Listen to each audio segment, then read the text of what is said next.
का ये सहल देखने को मिलता है, तो धर्म के पथ पर चलना कितना सरल और कितना कठिन होगा? धर्म के पथ पे चलना कठिन तो नहीं बोल सकते हैं, क्योंकि ये फैक्ट बात है कि आज हम अनादिकाल से मतलब कुसंस्कारों को लेके आए हैं और उनसे निकलना एकदम से पॉसिबल नहीं है। लेकिन धर्म के मार्ग पे जब हम आगे बढ़ते हैं तो परमात्मा की वाणी और गुरु भगवान के वचनों से जो हमें ज्ञान मिलता है उसके बेस पे हम उसको समझ में रखते हुए और उन विकारों को अपने से दूर करने की कोशिश करते हुए हम आगे बढ़ सकते हैं। मोक्ष की इच्छा पाने वाला आज कोई भी व्यक्ति, ये ज़रूरी नहीं कि दीक्षा, मेरा तो चलो मुहूर्त निकल गया है, लेकिन अगर कोई भी व्यक्ति मोक्ष की इच्छा पाता है और वो आगे बढ़ने की कोशिश करता है तो वो व्यक्ति को भी हम मुमुक्षु बोल सकते हैं। तो मुमुक्षु का सिर्फ इतना ही इच्छा है कि जो मोक्ष की चाहना रखता है, जो मोक्ष के पथ पे बढ़ना चाहता है, वो उसके व्यक्ति के आगे मुमुक्षु लगाया जाए।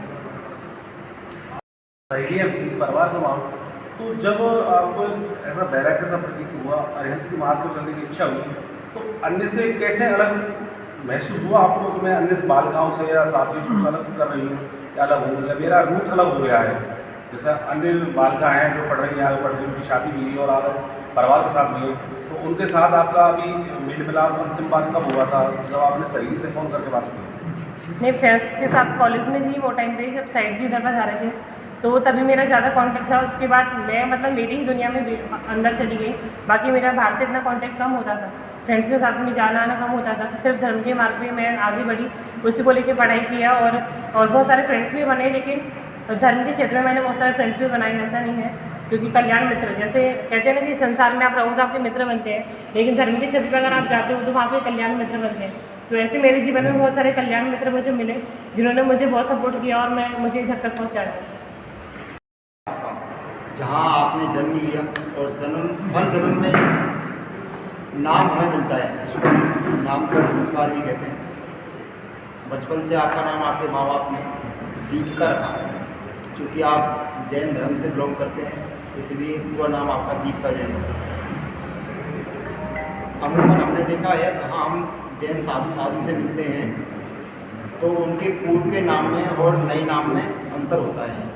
तो क्या ये एक परंपरा है कि दीक्षा के उपरांत हमारे सांसारिक जीवन से जुड़ी हुई हर घटनाक्रम, जितने भी संस्कार हैं वो पीछे छूट जाते हैं और एक नया नाम और एक नया जन्म मिलता है? ये नया नाम मिलने के पीछे बस एक ही लॉजिक है, क्योंकि कहते हैं ना कि जो संसार की चीज़ें हैं, हमारे नाम से बहुत सारी यादें जुड़ी हैं। हमारा पूरा बचपन है, हमारे सगे संबंधी, हमारे साथी भाई बहन, सबका मतलब एक नाम एक ऐसा होता है कि आपका संसार पूरा जुड़ा हुआ है उस नाम के साथ। तो हमारे वो संस्कार, हमारे संसार के संस्कार हमें संयम जीवन में याद नहीं आए, उसके लिए हमारे एक नया नाम दिया जाता है। और संयम जीवन यानी कि आपका एक नया जीवन, जहाँ आपका सारा पापमय जीवन छूट गया और आपको एक संयम जीवन में आपने प्रवेश किया है। तो संयम जीवन का मतलब एक नया जीवन ही होता है। तो इसके लिए वो नाम दूसरा दिया जाता है, जिससे हमारी पुरानी यादें हमारे साथ नहीं जुड़े और हम हमारे आगे के रास्ते पे आगे बढ़े।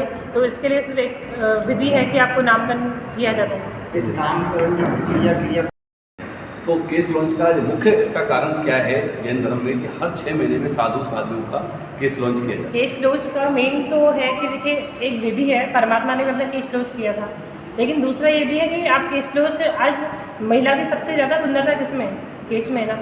अगर आज हम केश को रखते हैं तो हमारी सुंदरता हमारे पास रहेगी और इसकी वजह से सामने वाले को विकार पैदा होगा और हमें भी कहीं ना कहीं विकार पैदा हो सकता है। तो वो हम एक पाप का निमित्त अपने से दूर करें, इसके लिए भी केश लॉन्च किया जाता है। और दूसरा कि जब हमने नरक में जब हम थे तो हमने कितनी वेदना को सहन किया होगा, तो क्या आप केश लॉन्च कराओगे तो इतनी सी कितने से हम मतलब वेदना को सहन नहीं कर सकते। तो इसके लिए भी एक केश लॉन्च किया जाता है।